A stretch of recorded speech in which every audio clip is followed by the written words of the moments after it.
As civic chief of Thane city, he spearheaded the initiative of managing and mitigating the COVID pandemic. But what is even more special was he was the first in India to establish a post-COVID rehabilitation center which brought doctors, nutritionists, physiotherapists, psychiatrists under one roof to take care of the sequelae of what these patients had gone through. And I think here there was a footfall of almost 41,000 patients or ex-patients in just the first 3 months. As CEO of MIDC, he was in charge of investment promotion, and under his leadership, we inked MOUs of more than 42 billion US dollars at the World Economic Forum. He's an academician par excellence. He's visiting faculty at national administrative academies across the country, and he has written a book, Development, Experiences, Insights, and Introspection. So once again, thank you so much for being here with us. We have an audience of young doctors and medical students, and I have a lot of questions for you. And in the assigned time, I'm going to try and ask you as many of those questions as possible. So we'll dive straight into the crux of the matter, and that is the title, Why Not MS and Why IAS? So, you began as a doctor, an MBBS doctor. Today you sit here in charge of not just the health of one person, but the health of the entire population of Mumbai. It must have been a fascinating journey from there to here. Can you tell us how that journey took place? First of all, I profusely thank you for your kind words. This is a kind of a dream start of the week for tired medical students. Monday morning, lights off. So I am surprised how they are still awake. So in our times, as soon as the lights would be off, most of us would doze off. So that means either you are very well rested or seriously interested in what I have to say today. I think definitely it's the latter, sir. So thank you so much. When I was growing up, like in any Indian household, the nurture plays a very important role in what career choices we seek to achieve as students. By nature, there is no inclination for any subject. When the child is born, child is as agnostic to mathematics as she is to biology or to geography or to commerce. So in the nature versus nurture debate, it's always the nurture which defines, guides, and motivates the career choices of a growing child. So similar was in my case, as would be the case with most of our young friends sitting here. I was born into a family which was a family of doctors. So obviously there was a lot of influence on what I used to hear, what I used to see. And that somehow subconsciously drove me towards medicine. So usually towards, and during those times when I was growing up in late 80s and early 90s, the choices, career choices, fortunately or unfortunately, were very limited. So we had to have very clear choices by 10th standard. So somebody would drift towards medical subjects, somebody would drift towards non-medical subjects, somebody towards commerce and accountancy, and somebody towards arts. So these are practically the only choices available. So obviously in these choices, I realized that whatever we see around, whatever we gain from our surroundings, our subconscious minds start pushing us towards that direction. So that is, I think, has happened in almost everybody's case. We have rarely seen rarely, not that we haven't seen, rarely seen somebody switching a profession from parents or from the family tradition.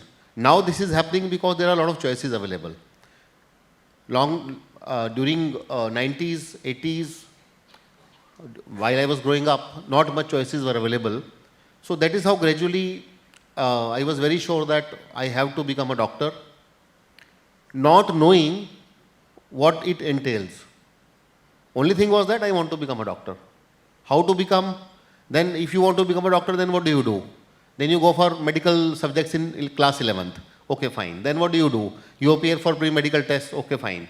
During those times, there was no concept of NEET. So we had separate pre-medical tests. Then there was an all-India CBSE, PMT. So these concepts may sound alien to young friends here, but that is how it was. So we had to appear in multiple entrance exams. So, but then this is how I decided to toe the family line, if I may say so. So, sir, I understand that you started your surgical residency. And in the middle of that very busy surgical residency, you decided to give the IAS exam.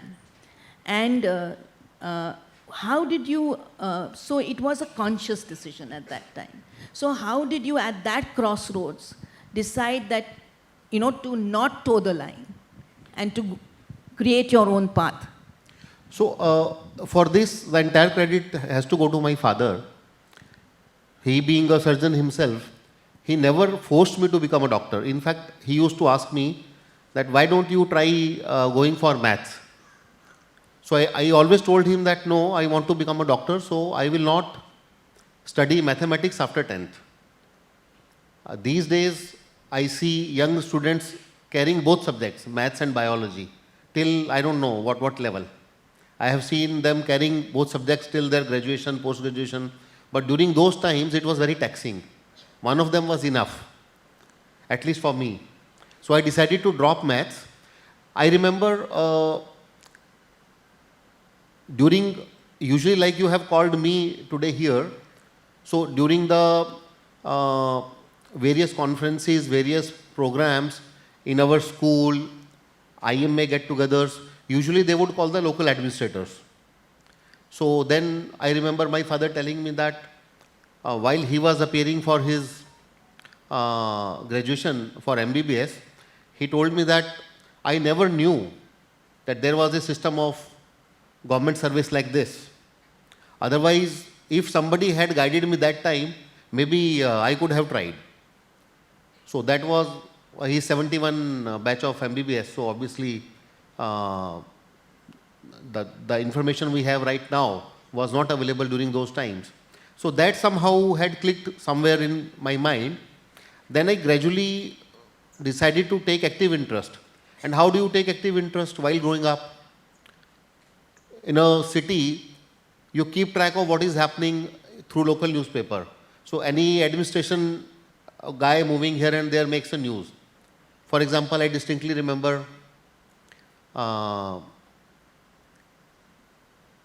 there used to be a news every time in the newspaper when the district collector would go somewhere or do something. So that will always catch the fancy. So usually, whether you like it or not, in a tier 2 or tier 3 city, if you are reading newspapers, you are forced to know the name of your district collector and SP. Because every day there will be 3-4 news of them, whether you like it or not. So that somehow, then I started giving it a serious try. I spoke to my father, he said, if you are okay, we have no problem. But then it was again my choice to go for MBBS first because of the insecurity in the fact that what if I don't make it to UPSC, then what do I do? And there was a saying I always tell Dr. Joshi when he asked me first this question, there used to be a saying that after you qualify UPSC, you become DC. In North India, we call it Deputy Commissioner, we call District Collector here, but the abbreviation remains the same. But if you don't, then you become LDC, Lower Divisional Clerk. That was the nomenclature of British time. Though it is not exactly true these days, but right now, even to get into a government job at class 3 level has become equally competitive. So it is not that if you are not able to qualify for class 1, you are automatically entitled for class 2 or class 3. Doesn't work like this now. But it was a way to create apprehension as well as awareness in the fact that there are risks involved. So if you are trying to take that path, you must be ready to face those risks and challenges. So I think any concerning adult would tell the same thing.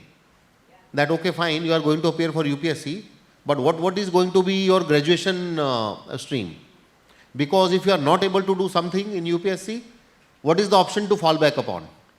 And it was widely believed, it is still widely believed, that if we have some professional education, maybe the fall, if we are not able to achieve something we are aspiring for, the fall is little less harsh, I won't say soft.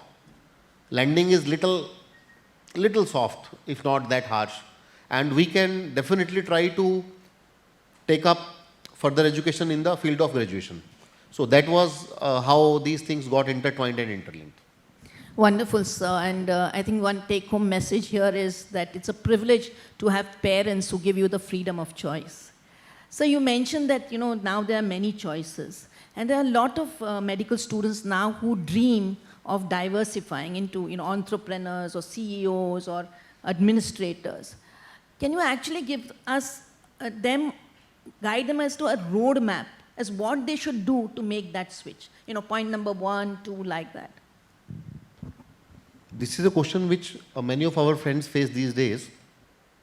Here the question we should be asking ourselves, whenever we are at this kind of situation, are we trying to move away from chosen career right now towards a different career because of the fact that we find the current career less interesting, or we perceive it having less potential, or we perceive it as being too taxing?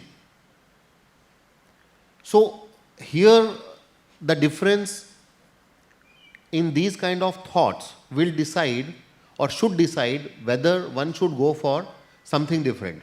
For example, in my opinion, I have seen during earlier times, as you all would agree, when you were all in the medical colleges much before I was, in my class also, somebody who would be not willing to put in another strenuous grilling routine for PG entrance test and then 3 years of post-graduation would decide to go for something which is of lesser duration and lesser effort.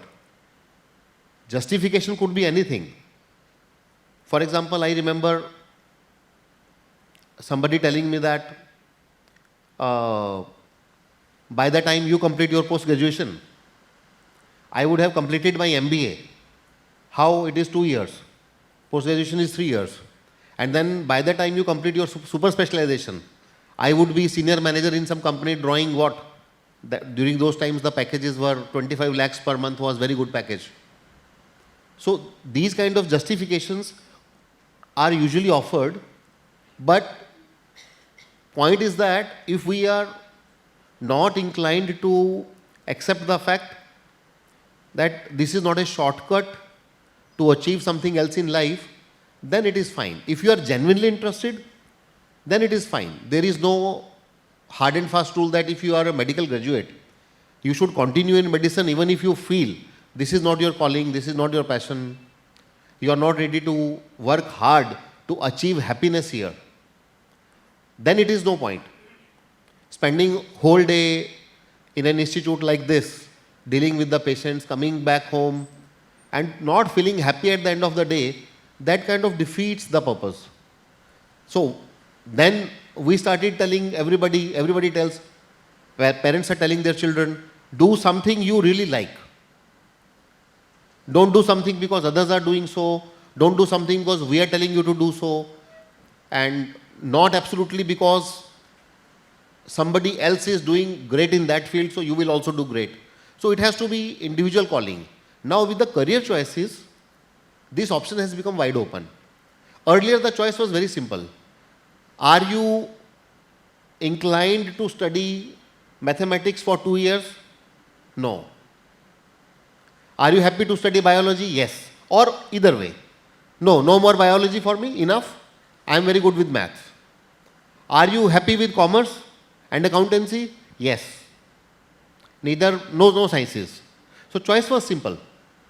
Choice was simple. Options were limited. It had both pluses and minuses. Right now, abundant choices. You can make any combination of subjects. Anything is possible.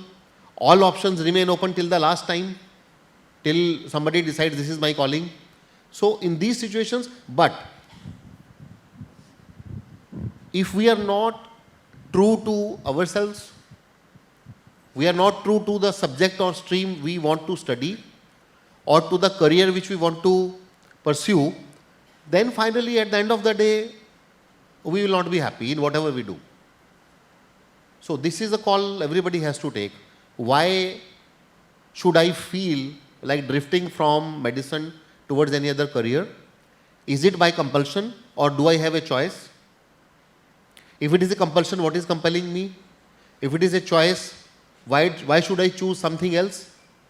So fortunately these days the availability of material is so much that you can go to Google, you can go to artificial intelligence, you can go to anybody, you can write mails to ask people how and why they decided to do what they do.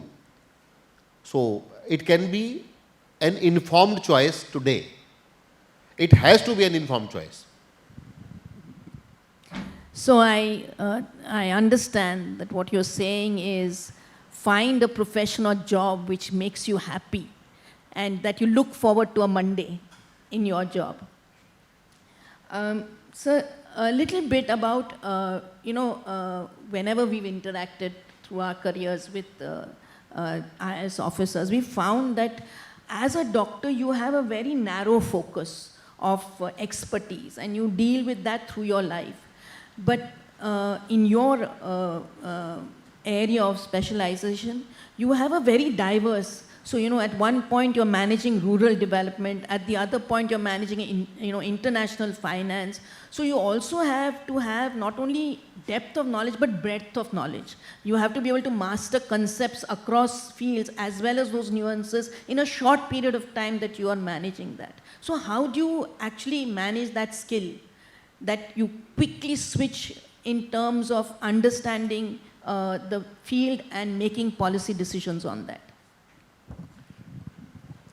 Actually, it looks like this, but if we go a little deeper, we find that principles of tackling problems in medicine as well as in administration basically remain the same. So when you are presented with something, for example, in a medical practice, when a patient comes, so the consulting physician or consulting surgeon tries to find out what is happening. So we start looking at the symptoms. So by the old school, we look at the symptoms, we try to find out what could have happened. Then we go deeper, go into differential diagnosis, try to find out what could not have happened or what has not happened. So actually, most of the administrative problems are also more or less dealt in the same way. Otherwise, what will happen is that if this is not the way to tackle a problem, then getting to the root of problem is not possible. Once getting to the root of problem has been made possible by this approach, then finding a solution or a treatment can be possible. Otherwise, what would happen? I am reminded of something I shared with Dr. Joshi some time back. So there was this very famous cardiac surgeon who was driving through, say, one of the countrysides, say one of the city outskirts, in one of the very costly cars, say kind of Mercedes or BMWs. And the car had some problem, it broke down at some place. Now this gentleman was left stranded on the road. And there was nobody around. So he kept waiting for some time. Then a passerby came and the doctor asked, is there any car mechanic or any car garage available nearby? He said, yes, just a few 100 meters. So I can take you to that gentleman. So they both walked up to the mechanic. He said, my car has developed some problem. Can you come back? and just have a look. So mechanic said, yes, fine. So the doctor and mechanic started walking towards the car. So it was 300, 400, 500 meters. So they started having a conversation. So the mechanic asked, what do you do, sir? He said, oh, I am a cardiac surgeon. He said, cardiac surgeon? So what exactly do you do? He said, oh, I perform all kind of heart procedures. Oh, that must be very specialized. He said, yes, obviously. I have had my masters and my super specialization and my fellowships and whatnot. He said, and how do you charge? You seem very rich. He said, oh, yes. Per patient I charge in lakhs. He said, oh, okay. Then they both walked to the car. The mechanic saw the car, did something, and it was okay. So the car started running again. So the doctor asked the mechanic, how much I should pay you? He said, see, this is such a philosophical question. You also mend hearts. I also mend hearts. Now, how much should I get? You are getting in lakhs. So the doctor gave him, say, for example, 1,000 rupees. Mechanic said, it is too much. Usually nobody pays me. But this is still much less what you earned by repairing engines. Doctor said, yes, I do understand. But have you tried mending an engine when the car is still running? So Yeah. you have to perform on beating heart. Right? Car mechanics do not operate on running engines. So, fact of the matter is that the skill part is always there. Until unless we find out what is the skill involved, it is not going to work, whether it is administration, whether it is medicine. Now, just to simplify this answer, how do we make out, we say, oh, this doctor has great healing hands. So, many times people would flock to a particular physician, particular surgeon. Why? Why not any other? So, what do you have? This issue, okay, go to him. Why? Because of the recognized skill. So, as administrator, in administration, similar formulae are applied, similar principles are adopted. If we do not, then we are moving away from scientific discovery, which ideally should be the pursuit of everybody, whether somebody has had studied science or not, getting to the cause of the problem, trying to find out what can be done. So basically, some of you who have interacted with me, I'll give an example. Whenever some file comes to me, I would usually ask for the master file. So usually I would ask for when was this issue initially started, or when were the initial approvals given, where is the original file, can we have a history of the file. Why? For the same reason that without going deep into the issue, it is very difficult to ascertain how the present status has been reached. And once you don't know how we reached here, we can't go back. Systemic changes are not possible unless we definitely and clearly understand what has happened. It is same for any medical field. So I feel that there are a lot of similarities in the kind of skills acquired and skills applied to both fields. Right, sir. Talking about skills, I just want, in one sentence, what is the skill that an administrator requires, which whether the doctor has or not, it doesn't matter?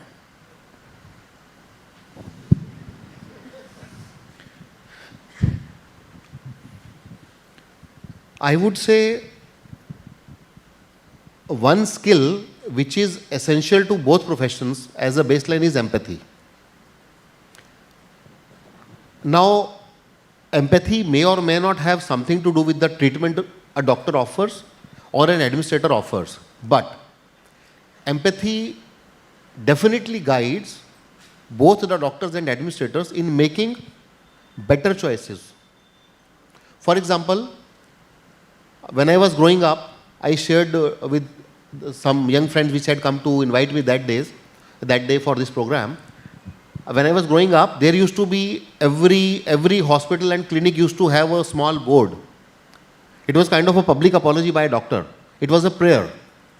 And it read like, oh God, I understand that my livelihood depends on people falling sick. But still, I pray to you that nobody should fall sick and come to me. So, this is the kind of empathy we are looking at. So empathy leads us to take better decisions. I think it keeps us little grounded, keeps us connected to what the real issue at hand is. Without empathy, we will lose the human touch in the decision, whether it is medicine or administration. That is one thing. Secondly, there is nothing which a doctor can not afford to have, which an administrator must have. Actually, madam, to give it a wider scope, all professions require similar basic skills.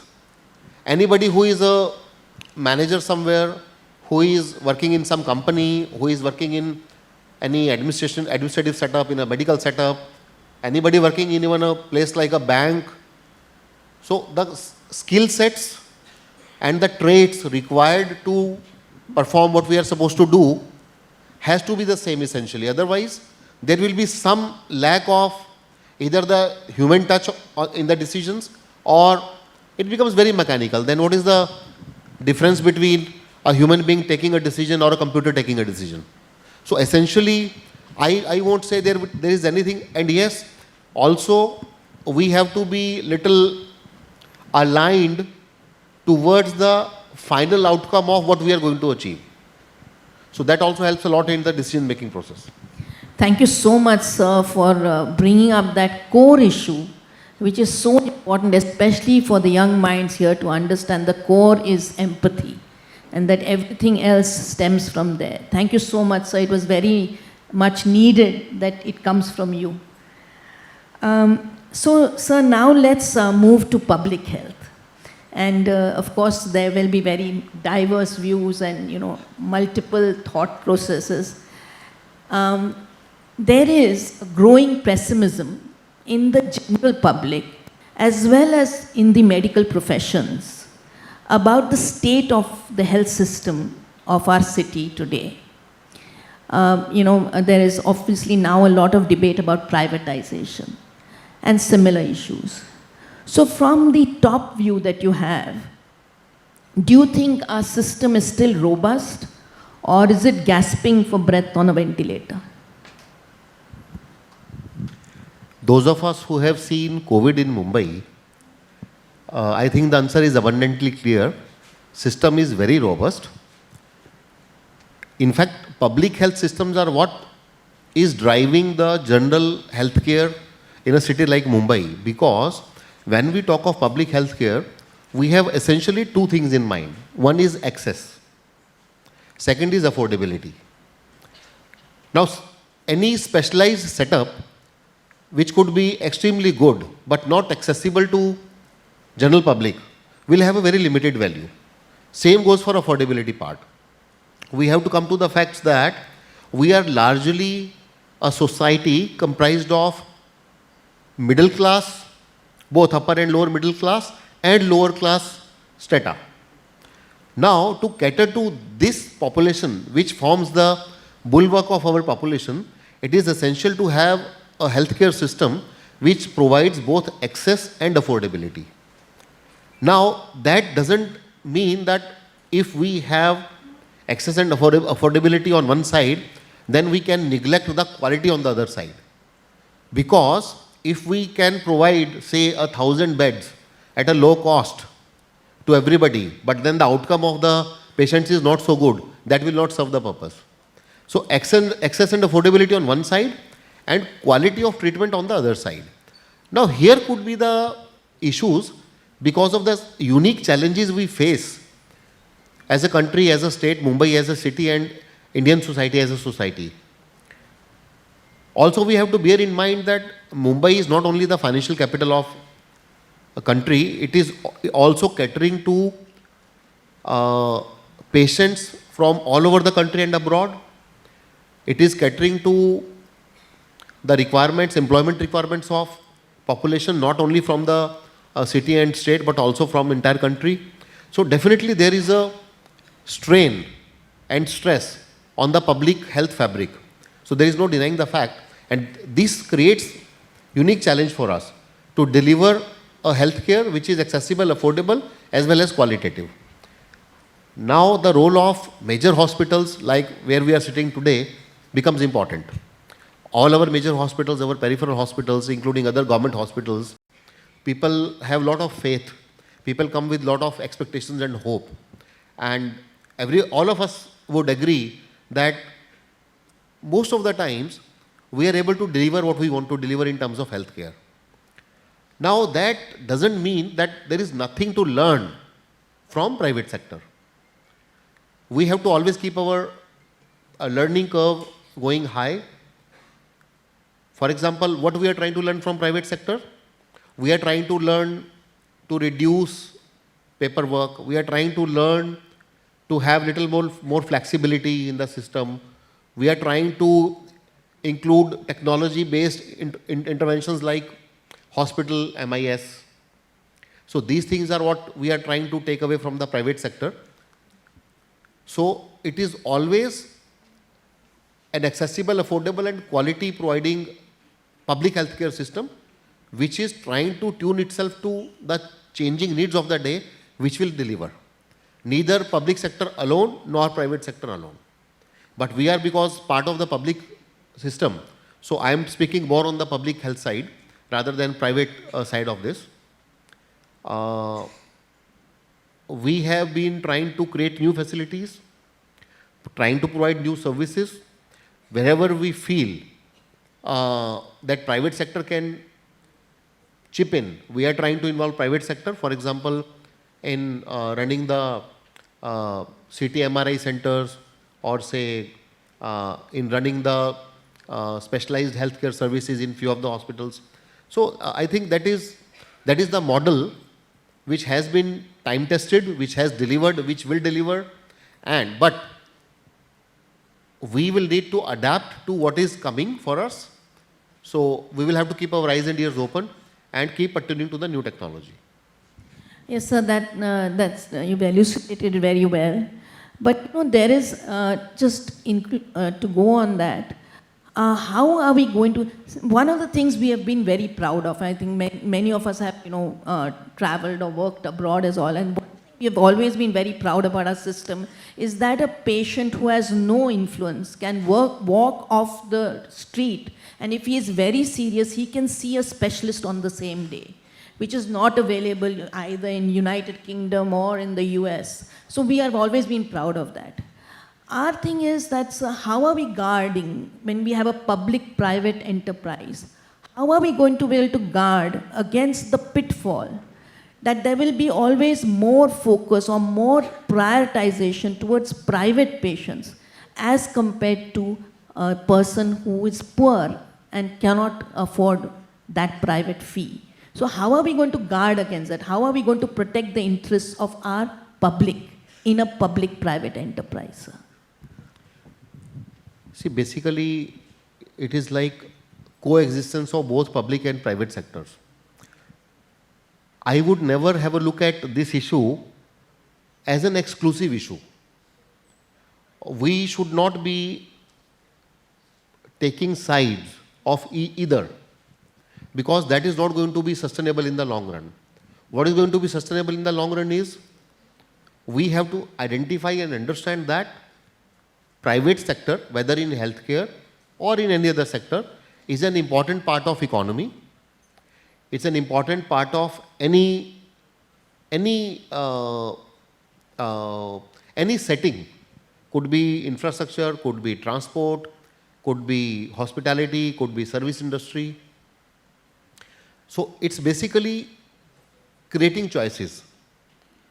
Now, for example, we have public transport as well as we have private transport.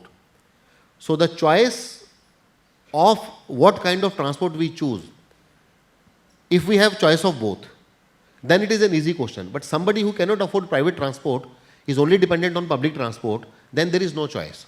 So while working in the government, our policies have to be inclined towards inclusion of that section of society which is usually marginalized, which may be overlooked by any other sector. So that is the primary responsibility of a welfare state. That is the primary responsibility of a democratic government. So I think when we are trying to create a very robust public healthcare structure, for example, already every district is going to have medical colleges, and specialist hospitals. In a city like Mumbai, we have major hospitals in private sector as well as major hospitals like this in public sector. So we are trying to give options to those who want options, but we are trying to provide access to those who do not have access anywhere else. So if we have this criteria in mind, I don't think there would be any pessimism to this aspect. Government or the state or the administration at the end of the day has to work for what Mahatma Gandhi referred to as Daridra Narayan, the poorest of the poor.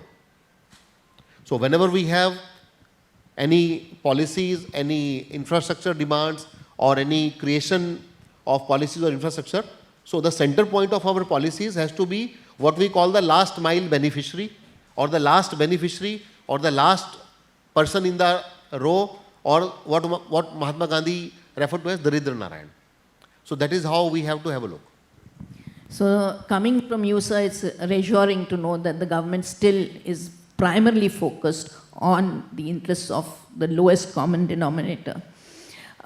Sir, there's another issue, and that is that over the last few years, there's an increasing attempt to have economic measures.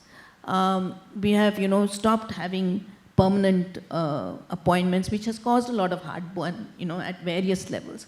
We are having contractual employees. We are also, I understand, cutting down on the number of contractual employees. So, but this is on one side. But on the other side, we are also opening new medical colleges. So the question that I want to ask you is, should we prioritize quantity, that is more, or rather should we prioritize quality, which means trying to use our resources to strengthen the existing infrastructure? Like we just discussed, quantity without quality is just number. Quality without quantity means access is limited. So these concepts are not mutually exclusive, they have to be inclusive, that is one part. Secondly, when we decide to go in for new facilities, we have to obviously take care of both these aspects. But what can we do? Can we try to strengthen some levels so that the problem of quantity is tackled at lower levels before it reaches the hospital like this?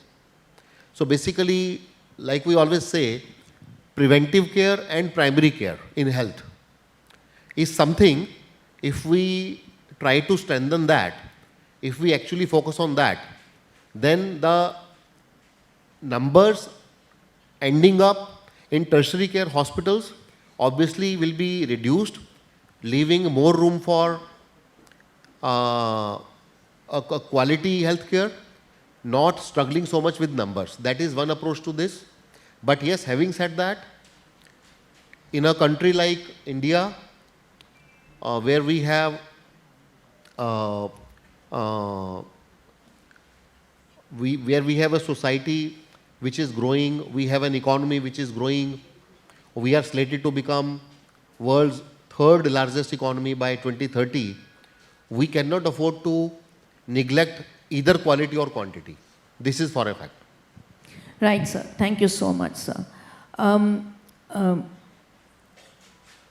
I come to, actually there's one question which a lot of us keep asking each other. So I thought, let me ask you. We understand that across from state, maybe even national level, there is a move from permanent employees to contractual employees. Our concern is that in the medical field specifically, if you have only contractual, highly skilled doctors, then they tend to leave. And you will find a hiatus at one point that there are no senior doctors or senior guides or teachers, because most of the cadre is leaving because there are no permanent posts. And so that is actually something that certain departments are already facing, that there are not enough people at senior level because there's a huge attrition rate at the lower levels. So what do you think is the answer for us personally? See, there are two aspects of this question. One is the optimization of available resources. In an economy like ours, when there is a competition for resources, we try to prioritize the resources which have offered maximum, which are offering maximum value to the system. So, any jobs which can be outsourced, which are not core medical jobs, can be done by somebody who is outsourced. This has twin effects. One is, it is that with the rising number of youth who are looking for jobs, this provides a kind of employment for them. But that, having said that, the question of vacancies at a permanent level is also alarming. So, in any organization, filling up of vacancy is a procedure which is a laid down procedure, and it has to follow certain approvals, criteria, practices and principles. Sometimes these issues take little time to resolve. For example, right now we are at a stage when we foresee that within a few months we can start our regular recruitment through MPSC, because almost the approvals are almost in place. But this took long time and Herculean efforts by some of the senior doctors sitting here. So this is a kind of continuous process. Once we have a recruitment drive, that doesn't mean we will never have to recruit again. So it is a continuous process. Like somebody used to say, before I came into service, that birth and death, these are the only permanent truths. Rest everything is a lie. After I joined into service, initially people used to say, birth, death and transfer are the only permanent truths. Now after spending almost 20 plus years, I have started hearing another thing, birth, death, transfer and retirement are the only permanent truths. So basically, leaving that, everything else is constantly evolving, and we need to adapt to the situation. There is no one-time effort and then this is done. This will never happen. It is an evolving process. It's like running a kitchen. We prepare food in the afternoon or for the lunch. That doesn't mean we are done. We have to prepare again for the dinner, again next day for breakfast, lunch, dinner, breakfast, lunch. It's a ever going on cycle. Nobody can say that I have prepared 10 dishes today for lunch, now don't ask me for food for a month. Does that happen? No. These are the processes which are integral to the survival and sustenance. Similarly, regular recruitments, regular promotions, retirements, these are all part of this cycle. We have to pitch in wherever there is a need. Regular promotions, regular recruitments will make sure that this kind of hiatus doesn't arise. So everybody has to be coordinating and cooperating for that. It is not an effort of one department or one person, as you know. But yes, it's heartening to see that all of us are trying to achieve this by working together, and it is a great exercise in team building also, which I realized over the last few months. Otherwise, this would not have been possible. So, resource optimization, best utilization of resources, and at the cutting edge level, we need people with expertise and skill. Yes, definitely. So, we have to make our policies so that they are incentivized to remain within the system and not leave. They are acknowledged. Now, in this, again, remuneration plays a great role.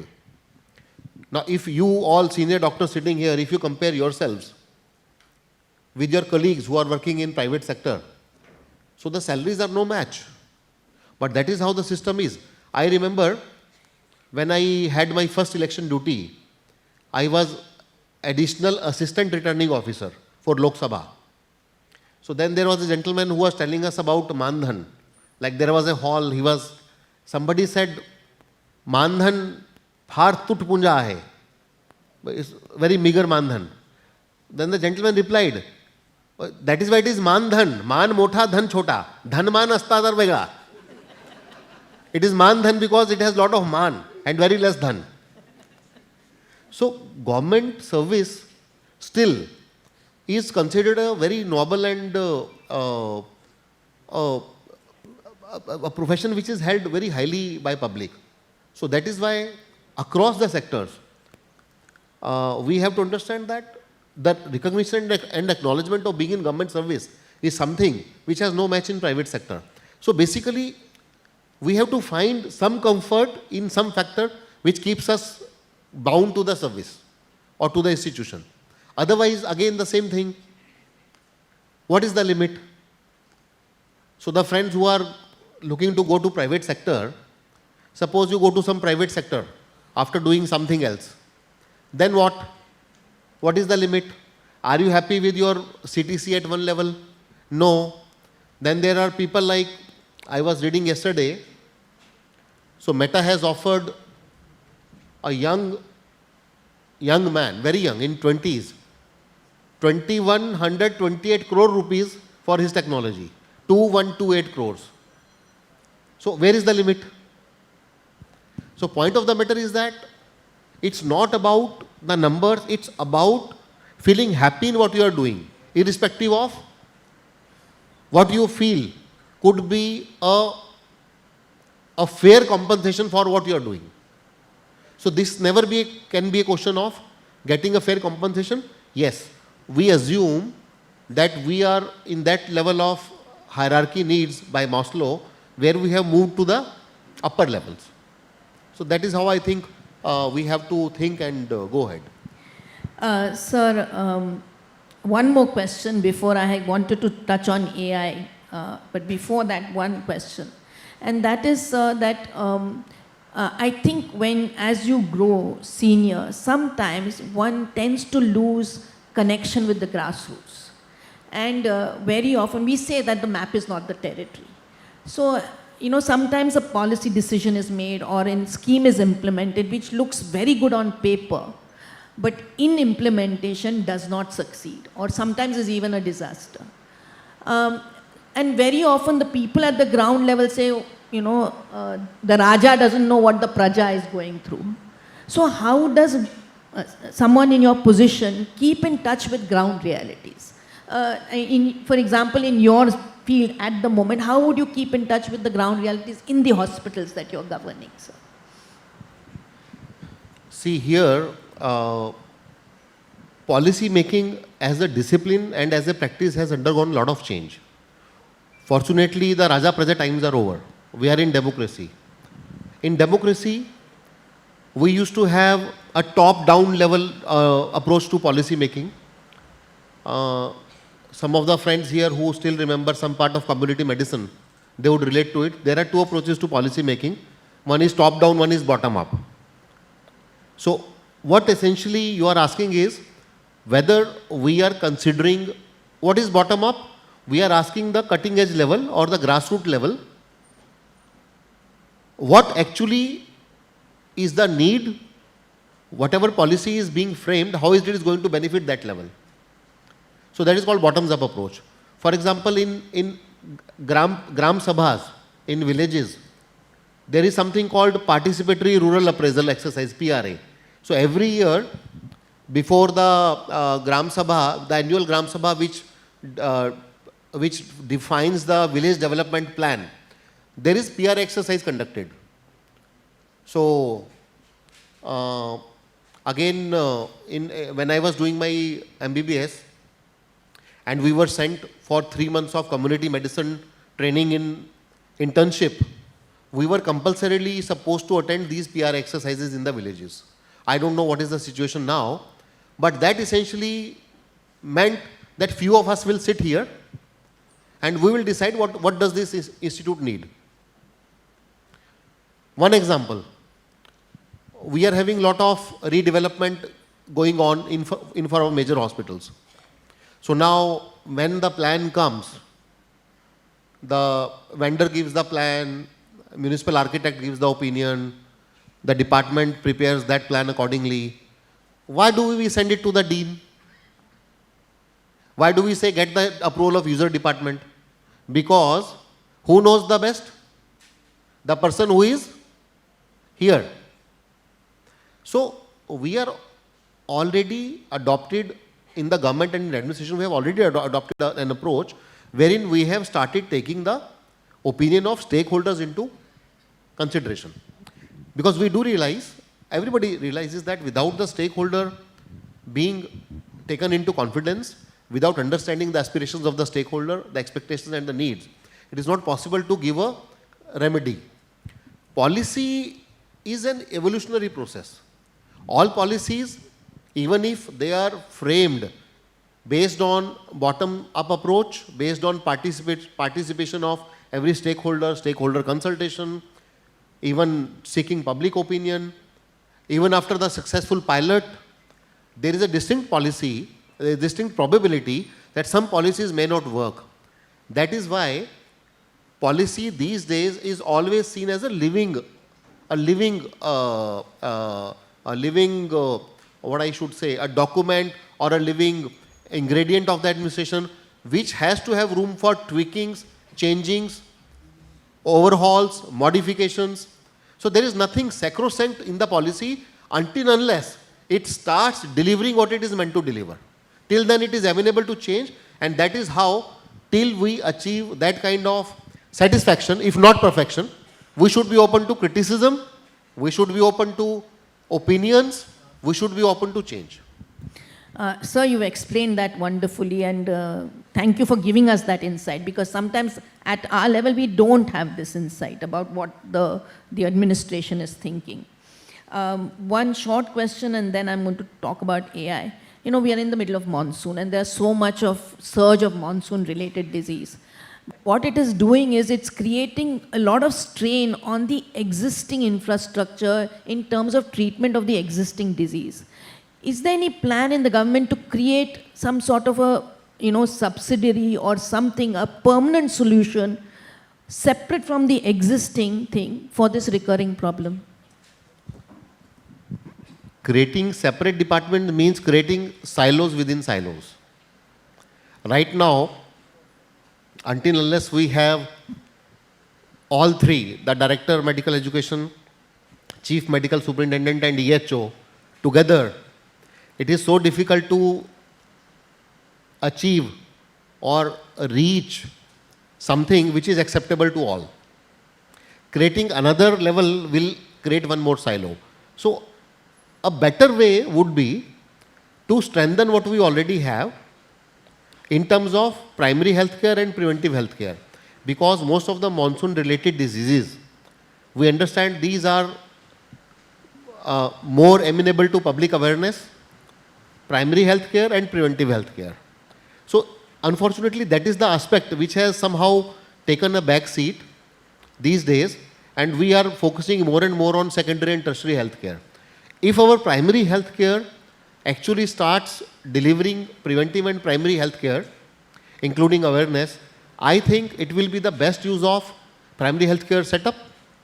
It will be the best case for anybody needing access at that level, and also it will tackle the numbers problem at secondary and tertiary level. So a better integration, better utilization, optimal utilization, and not forgetting the core function of that level is something which will deliver what we want in a better way, rather than creating another department or another setup and then trying to achieve coordination with the existing three. That's what I feel. Thank you, sir. So we are in the middle of an AI revolution, and the chief business officer, former of Google, said that humanity is not yet ready for the onslaught of artificial intelligence. So in terms of how do you think artificial intelligence is going to impact governance? Are people going to lose jobs? And what has the government thought about this scenario for the future? See, this is a question which everybody has in the mind. Today, as we speak on artificial intelligence, we have got ChatGPT 5.0 released last week. I don't know how many of you are following artificial intelligence updates, but we should always try to see artificial intelligence as an enabler. Yes, jobs will be affected, but which jobs will be affected? Somebody who knows his job with artificial intelligence is going to stay, vis-a-vis somebody who doesn't know his job with artificial intelligence. For example, just to give a small, let us put it in perspective.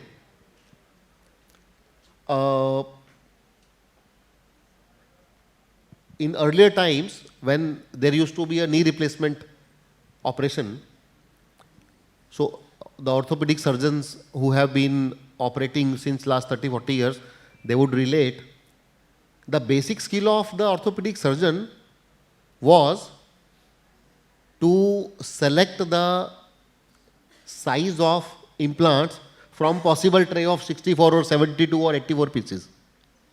That would define how successful the surgery would be. That was the biggest skill set of orthopedic surgeon in the operation theatre. Now that required years of experience, carefully measuring. Now what do? If it is an elective procedure, what do?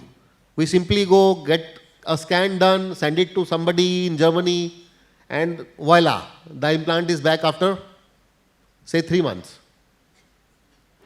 So the question is now, it has saved a lot of time and it has made possible for young surgeons to reach that skill level today at a younger age, which was not possible earlier.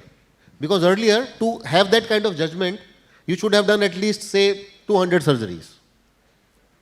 So that is how artificial intelligence brings us at par with what we would have lost in years of experience.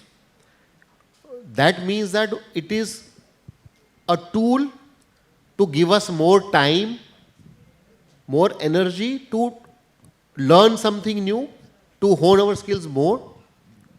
Also, for any day-to-day mundane operations for which we should not be requiring so much of time, at least the senior doctors, they should not be spending so much of time in the routine things. Artificial intelligence can be a lifesaver. So, yes, we understand that it will definitely put up a pressure on the employability of workforce, but the benefits of it cannot be ignored.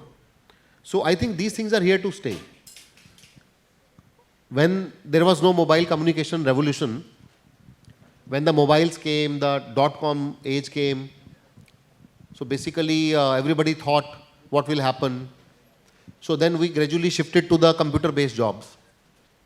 Now with artificial intelligence coming at the right time, somebody who is going to shift towards artificial intelligence in whatever work she is doing is going to be benefiting in the long run. Because it is the only way to keep yourself abreast. For example, just one more example. I distinctly remember, again I'll get back to example of my father. Even today, when he is performing a surgery, he must have done it 1,000 times. He would always read. Always. I am surprised. I said, why? You should be doing it with your eyes closed now. Every single time, even before a routine surgery, he would read the classical textbooks, what has happened now, how it is being done now. So, I mean, we have to understand that these things make a difference. Yes, sir. Thank you for that take-home message that you need to be a student all your life, keep learning, and in corollary, empowering yourself with AI.